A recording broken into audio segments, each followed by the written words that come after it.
Welcome back to Urban Regenerative Gardening, where I'll show you how to grow a garden without pesticides, fertilizers, do seed saving, start your own plants inside.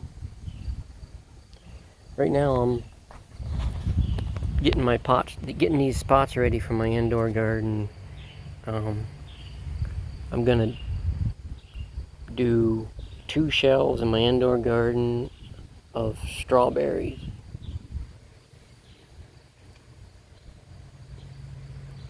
So,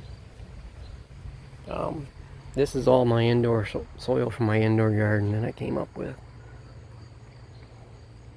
Every one of those containers is a 20-gallon container. So almost 13 containers, basically 13. So that's a lot. Last year I had 10 and I made it through the winter, so I'm thinking about doing an expansion too.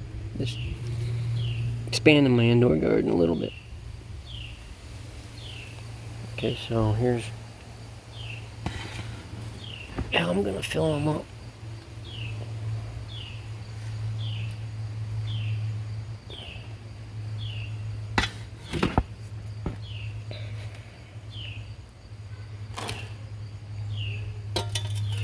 That's some nice soil there.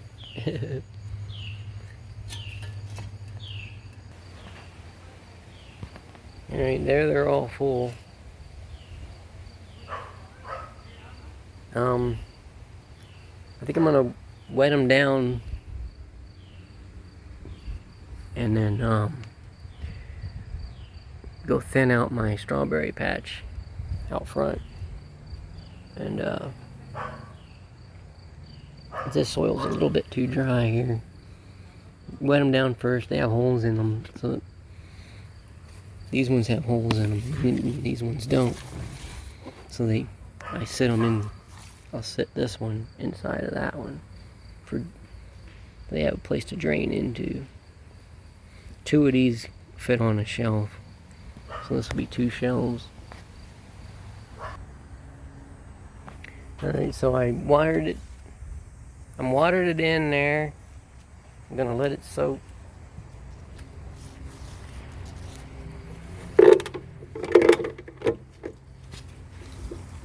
Make sure they're nice and wet.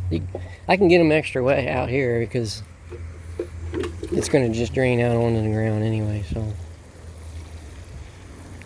make sure the soil is nice and hydrated. And then let it drain. And then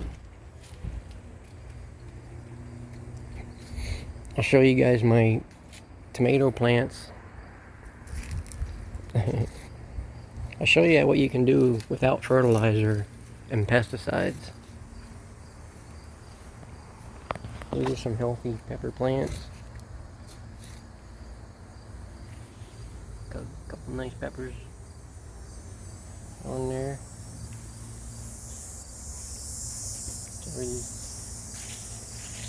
Okay, here is the tomatoes.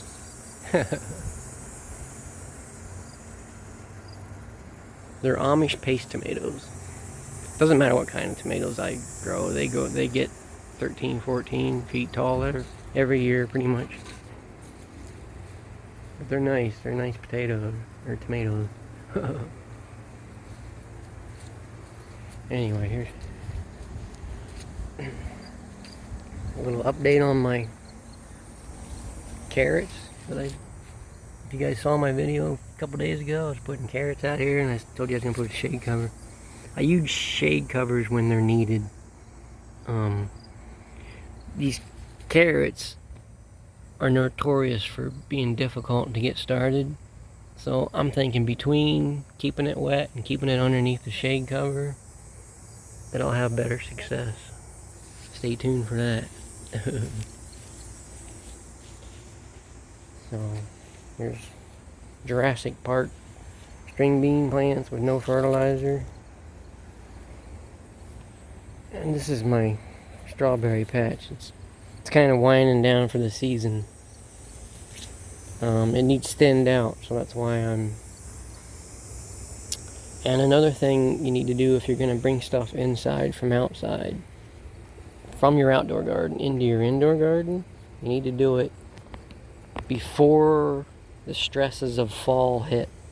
Because when the stresses of fall hit, the good bug to bad bug ratio gets out of whack, and you're going to have a lot of aphids and things.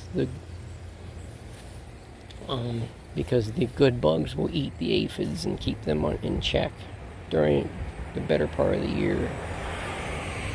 But pretty soon here, the bad bugs will be winning out, and you don't want to bring bad bugs into your indoor garden. I did that last year.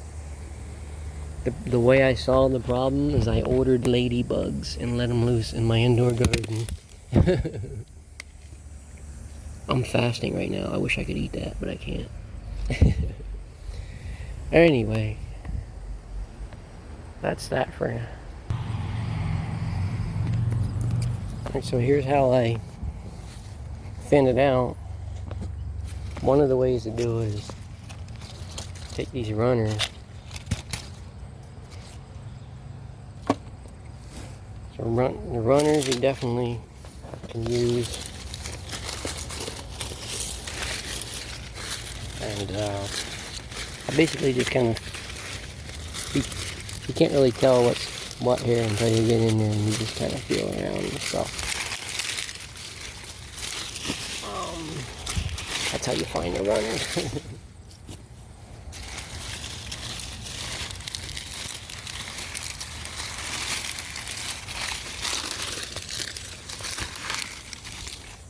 Either way, there's so many. Like here's a clump of 2. Don't need to be 2 of them there. You can pull that off of there. And there's a that'll grow. In my soil it'll grow. But yeah, if you don't find a lot of runners, these clusters are way too much. Like right here, there's probably 10 right here in a cluster. It's totally way more. Because if these get if it gets too thick, you don't get the airflow, and you start getting like mold and things like that in your. Because of being regenerative garden, not using pesticides, you have to do things differently than you would. So that cluster there, I just pulled like a chunk of that out of there. Put some more of them out of there. That's like,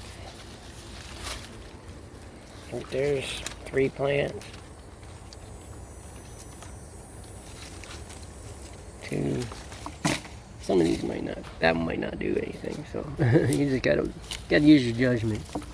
But here's easily, there's 3 of them.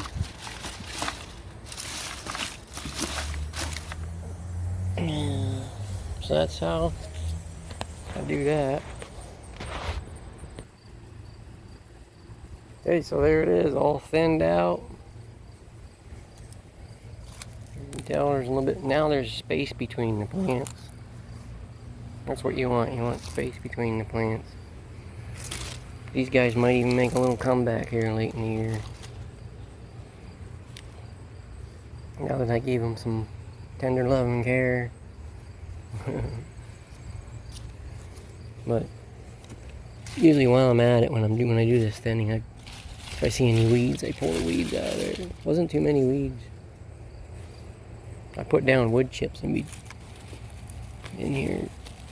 It seems that suppresses the weeds, and it protects the life in the soil that I talk about all the time. So here's what I got.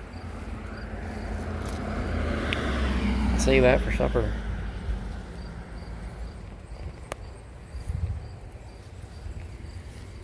This is what I got to put in my pots. I'll just pick like the healthiest ones out of here. And then we'll have fun all winter. I'll show you how I self-pollinate them.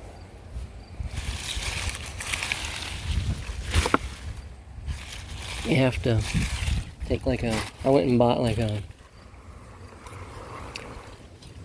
$1 makeup brush, and you just take a makeup brush and you brush it up.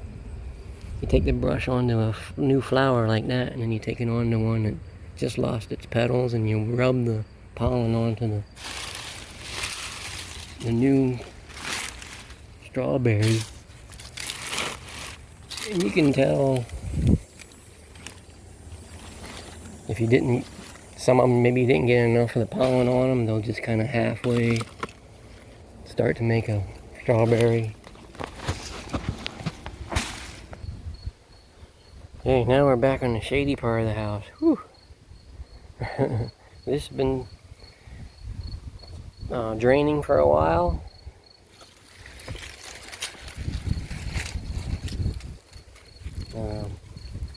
I'm just gonna take these guys here.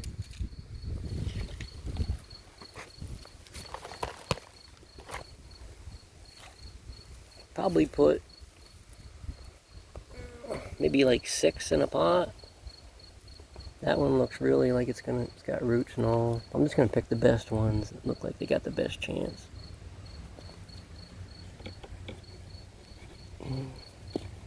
That didn't even get wet down inside there. I'll have to keep watering it. Okay, so there's... Maybe I'll keep them out here for a couple days and keep watering them or something until I get... So...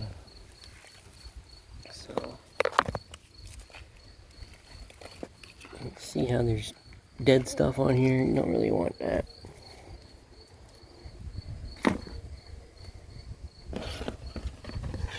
You can cut this stuff off.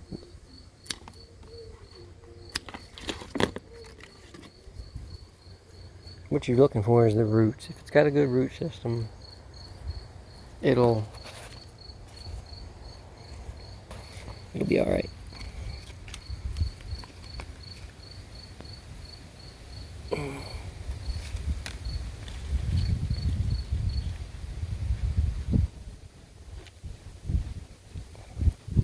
Probably do like 2 on each end and 2 in the middle here.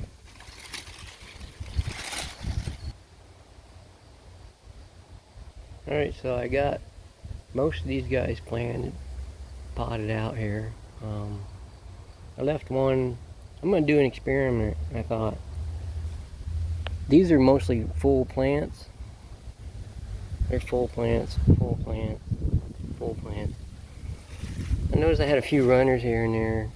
I'm just going to put all those runners in one, and we'll see which one does better. We're going to do an experiment. And I noticed as I was planting these guys that I need to do a way deeper watering. So this here, see how that penetrates better. I'll do a deeper, even with the deeper watering, it still seemed like it needed more water.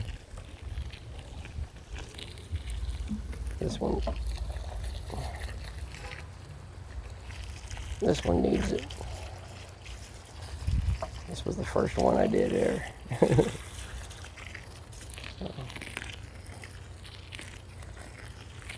I'll probably keep these outside and just keep watering them in until I get the ground nice and hydrated.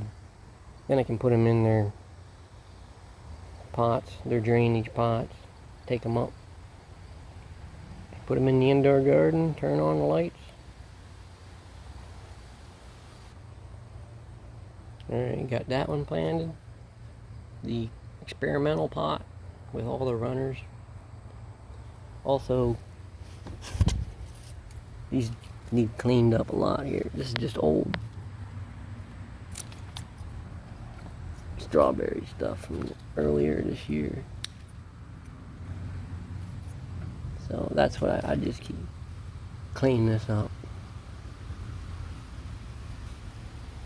And also, if you're a neighbor watching, I have these guys that are just going to go to waste. And come on and grab them. I'll give them to you for free. There. I cleaned them up. I cut off all the old leaves and old stems. There's no use in having them on there. Just keep the nice young new ones. That way they're not stressing out trying to keep those old leaves alive. Stuff they can concentrate on. You know, just taking root and shooting out new leaves. So anyway, thanks for watching all the way there, and see you in the next video. Don't forget to like and subscribe. Thanks.